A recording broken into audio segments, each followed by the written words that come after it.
ज़मीन साहब आपकी तरफ आना चाहूँगी। एक माशाल्लाह बहुत खूबसूरती से एक ऐसी चीज़ जिसके लिए जब मैं पाकिस्तान की बात करती हूँ तो मुझे लगता है एक बड़ा क्वेश्चन मार्क होता है हमारी एजुकेशन पे, हमारे लोगों पे, हमारे थॉट प्रोसेस पे जब हम एजुकेशन की बात करते हैं। एक एजुकेशनिस्ट होना कैसे देखती हैं आप एजुकेशन को, और फिर यहाँ की एजुकेशन को किस तरह ऑब्जर्व करती हैं आप? एक्चुअली एजुकेशन तो सेम ही होती है, यहाँ की हो या अब्रॉड हम्म। की हो। लेकिन ये है कि जो सिस्टम है यहाँ का वो इतना है कि बच्चों को इतना बर्डनाइज कर दिया जाता है, बुक्स देकर बैग लोड हम्म। इसमें इतना है कि वो पढ़ें क्या ही अपना बुक्स का वेट उठाएं। और वहाँ पे ये है कि बिल्कुल आप इजीली आप पढ़ सकते हैं। वहाँ पे जो स्कूल्स इन्होंने गवर्नमेंट ने बनाए हुए हैं, हाई हम्म। स्कूल तक फ्री एजुकेशन है बिल्कुल। और ये है कि हर चीज़ उनको अवेलेबल है, एक्स्ट्रा करिकुलर एक्टिविटीज़ भी कर रहे हैं, वो स्टडीज़ भी कर रहे हैं। और उनकी क्लासेस है, स्विमिंग की अलग होती है, प्लेग्राउंड्स उनके बहुत अच्छे बने हुए। यहाँ पर वो चीज़ नहीं। यहाँ प्राइवेट स्कूल भी जो है वो इतनी इतनी हाई फीस होती है कि हाई हम्म। क्लास तो पढ़ लेता है, लेकिन जो बिल्कुल मिडिल है वो लोग क्लास है वो बिल्कुल नहीं पढ़ पाते। बिल्कुल और आपको बिल्कुल। पता है गवर्नमेंट स्कूल के क्या हाल है यहाँ पर। हम्म। तो ये है कि यहाँ के लेकिन बच्चे जो हैं हमारे, वो यहाँ के जीनियस बच्चे हैं, वही डॉक्टर इंजीनियर बन के फिर बाहर जाते हैं ऐसा जॉब्स ही है, करने के लिए। ऐसा ही है। तो ये वाक़ई हमें इन जो ज़िंदगी के ये जो सेक्टर्स हैं इन पे एक्चुअली नज़र रखनी बिल्कुल। चाहिए। अच्छा, कभी-कभी ऐसे होता है ना कि उस चीज़ की हम इम्पोर्टेंस समझ नहीं पाते। मुझे लगता है हम एजुकेशन की इम्पोर्टेंस नहीं समझ नहीं समझ पाए हैं। पाते। और ना सिर्फ़ ये सिर्फ़ मैं इदारों को ब्लेम करूँगी या इदारों में रहने वाले लोगों को ब्लेम करूँगी। मुझे लगता है कि हमारा जो कल्चर है हम उसमें एजुकेशन की जो वैल्यू है हम उसको नहीं समझ पाए। बिकॉज़ जब भी कोई चेंज आता जी। है तो उस कल्चरल जो हमारी एक एक्टिविटी है उसमें वो शामिल होता है तो ही उसको हम कहते हैं कि हाँ ये चीज़ जो है वो चेंज आई है।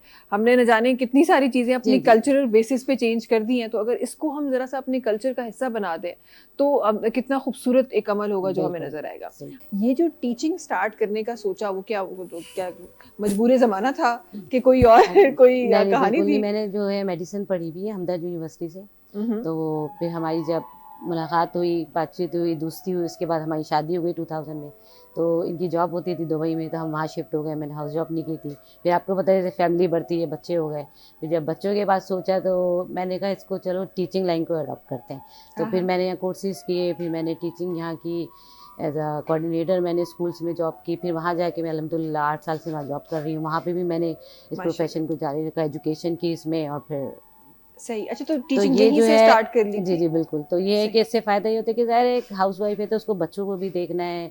तो टीचिंग ये होता है, टाइमिंग ऐसे होते हैं टीचिंग के कि उसी के साथ गए, बच्चों के साथ वापस भी आ गए। हाँ, अच्छा कभी-कभार ऐसा होता है कि हम किसी अलग प्लान के लिए कुछ चीज़ कर रहे होते हैं और फिर नहीं पता होता कि वो चीज़ हमें कब काम आ जाए। राइट। इहो न सिर्फ़ मां पंहिंजे उन्हनि तमाम माण्हुनि लाइ चवां पई जेके उन मजबूरी में वञी जॉब्स कनि था, पर मुझे लगता है कि अभी वो ज़माना है जहाँ पे स्पेसिफ़िकली औरतों को, स्पेसिफ़िकली लड़कियों को कुछ ना कुछ आना बड़ा ज़रूरी है। बिल्कुल सही, जी जी हम बिल्कुल। सिर्फ डिग्री पे फोकस करते हैं, लेकिन हुँ, मुझे लगता है कोई ना कोई स्किल आपको आना बहुत ज़रूरी है, क्योंकि आपको कल नहीं पता होता कि किस वक़्त क्या चीज़ काम जी। आ जाए। और यही हमारे पास प्रैक्टिस नहीं है। हमारा जो एक मुआशरा है, हमें ऐसा लगता है कि अच्छा जी मर्द का काम है कमाना, हुँ। उसी की रिस्पॉन्सिबिलिटी है, उसी को आना चाहिए, लड़की को आए ना आए। लेकिन ये कल्चर आपको लगता है कि इसमें या आपने आगे जो अपनी जनरेशन है उसमें ऐसी कोई चीज़ रखी है?